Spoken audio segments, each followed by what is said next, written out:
সুপ্রিয় দর্শক, আসসালামু আলাইকুম। রাবিয়াস কিচেন থেকে সবাইকে অনেক অনেক শুভেচ্ছা। আশা করছি সবাই ভালো আছেন। আমিও আলহামদুলিল্লাহ ভালো আছি।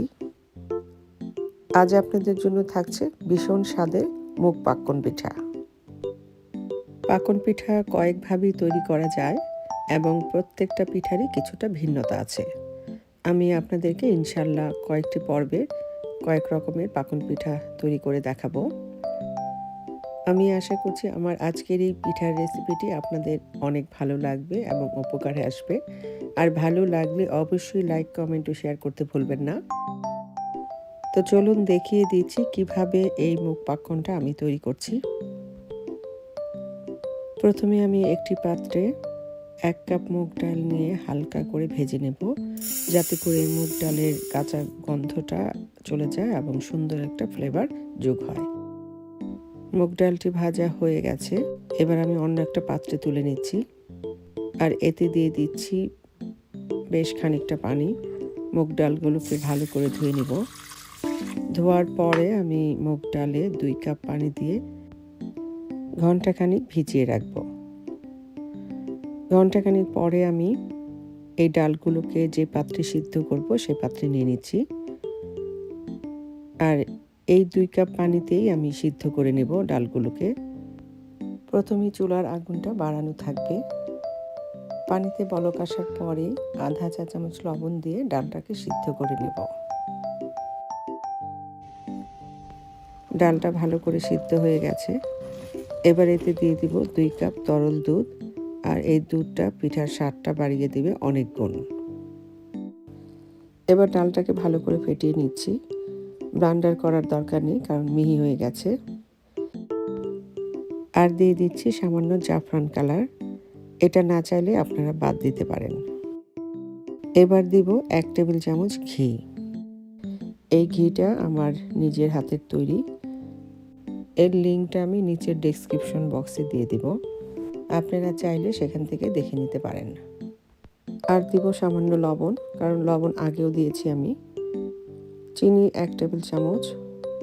এবার দিয়ে দিচ্ছি 2 কাপ শুকনো চালের গুঁড়া, সাথে দিচ্ছি 1 কাপের 4 ভাগের 1 ভাগ নারকেল কোড়ানো। এবার ঢাকনা দিয়ে আমি 10 মিনিট দমে রেখে দেব। 10 মিনিট পরে ভালো করে নেড়ে চেড়ে কাইটা করে নেব। কাইটা প্রায় হয়ে গেছে। এবার চুলাটা বন্ধ করে ঢাকনা দিয়ে আবারও 10 মিনিট চুলার হিটে রেখে দেব। 10 মিনিট হয়ে যাওয়ার পরে কাইটা একটু ঠান্ডা হয়েছে। আর এখন যে কাজটা করব, এখানে একটা ডিম ভেঙে দিয়ে খুব তাড়াতাড়ি ডিমটাকে নেড়ে চেড়ে মিশিয়ে নিতে হবে কাইয়ের সাথে।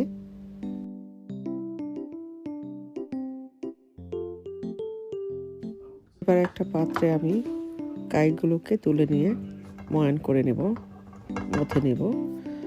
সফট একটা ডো তৈরি করব। যত ভালো করে মথা যাবে পিঠাটা বানাতে ততটাই সুন্দর হবে। হাতে একটু হালকা তেল দিয়ে আমি ডোটা তৈরি করে নেব। ডোটা ভালো করে মাথা হয়ে গেছে। এবার আমি ডোয়ের উপরে হালকা একটু তেল দিয়ে এটাকে ঢেকে রাখবো, যাতে শক্ত না হয়ে যায়। এরপর আমি বাকি ডোগুলোকে আবার একই পদ্ধতিতে তৈরি করে নেব। এবার পিঠা বানানোর জন্য প্রথমে পিঁড়িতে একটু তেল মেখে নিচ্ছি। এরপর এই ডো থেকে কয়েকটি লিচি কেটে নিয়ে রুটির মতো বানিয়ে নেব। প্রথমে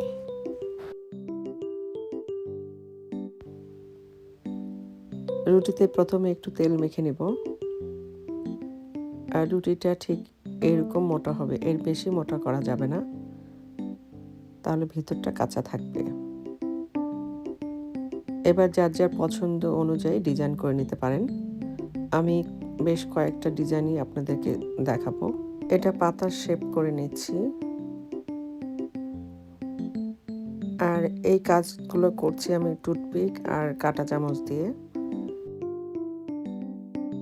এমনভাবে ডিজাইনটা করতে হবে যাতে করে চিনির শিরাটা ভিতরে ঢোকে, তাই একটু ডিপলি করতে হয়। আমি এই পিঠাগুলো খুবই দ্রুত বানাই, কারণ প্রতি বছরই আমার পিঠা মেলা হয়, আর হলুদের, বিয়ের এবং অর্ডারেও অনেক কাজ করতে হয়। তাই পিঠাগুলো আমি এক বসাতেই প্রায় 50, 60, 100টা বানিয়ে ফেলি। এবার কাঁটা চামচ দিয়ে সাইডটা কেটে নিচ্ছি। দেখুন কত সহজেই সুন্দর একটা ডিজাইন হয়ে গেছে। এবার কুকি কাটার দিয়ে আরো কিছু ডিজাইন করে নেব। এই কুকি কাটারের সুবিধা হচ্ছে এই সাইডটা আর কাটতে হবে না, ডিজাইন করাই আছে। জাস্ট আমি উপরে একটু তেল দিয়ে মাঝখানে ডিজাইন করে নেব।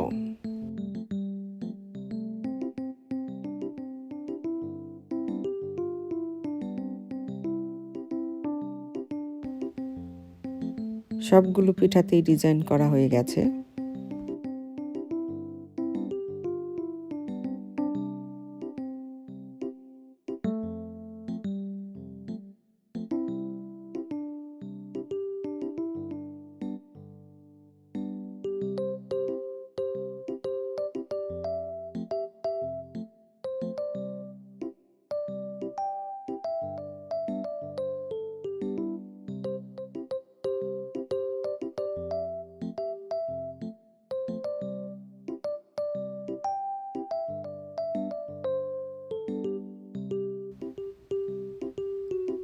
এবার চিনির শিরাটা করে নেব। 2 কাপ চিনি আর 2 কাপ পানি দিয়ে দিচ্ছি। এটা চিনির শিরার একেবারে পারফেক্ট মাপ। আর দিয়ে দিচ্ছি 4টা এলাচ, সুন্দর একটা ফ্লেভার যোগ হবে।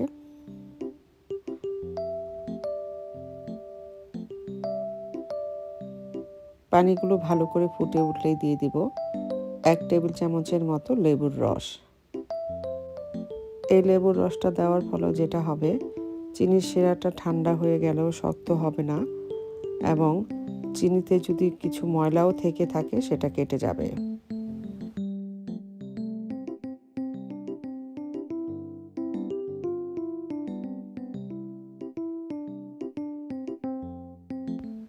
শিরাটা হয়ে গেছে, এবার চুলা থেকে নামিয়ে একটা সাইডে রেখে দেব।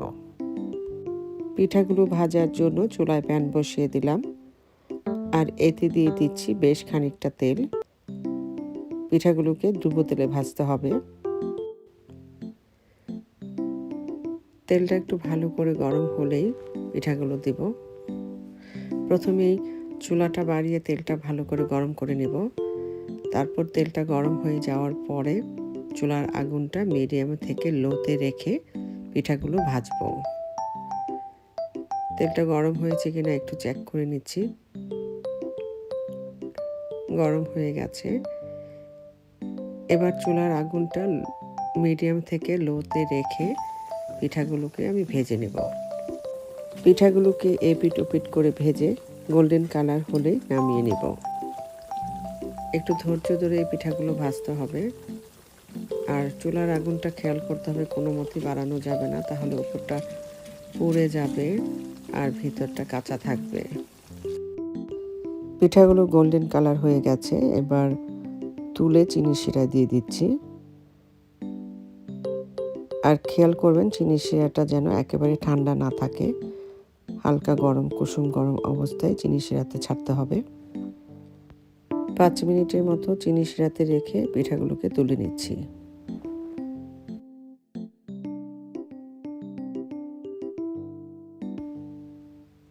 এবার বাকি পিঠাগুলোকে একই পদ্ধতিতে ভেজে নেব।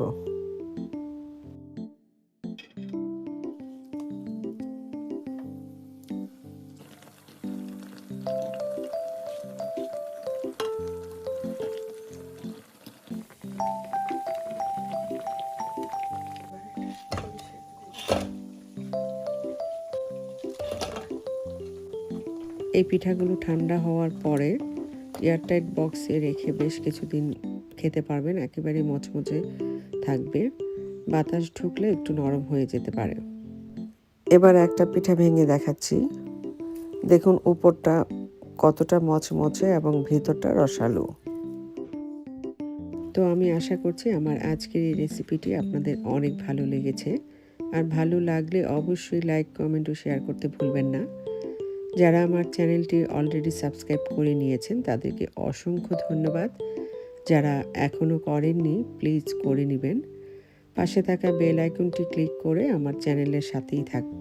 এইরকম আরও মজার মজার রেসিপি নিয়ে ইনশাল্লাহ আগামীতে আপনাদের সামনে উপস্থিত হব। আর ততদিন আপনারা সে পর্যন্ত অনেক ভালো থাকবেন, আমার জন্য দোয়া করবেন। আল্লাহ হাফেজ।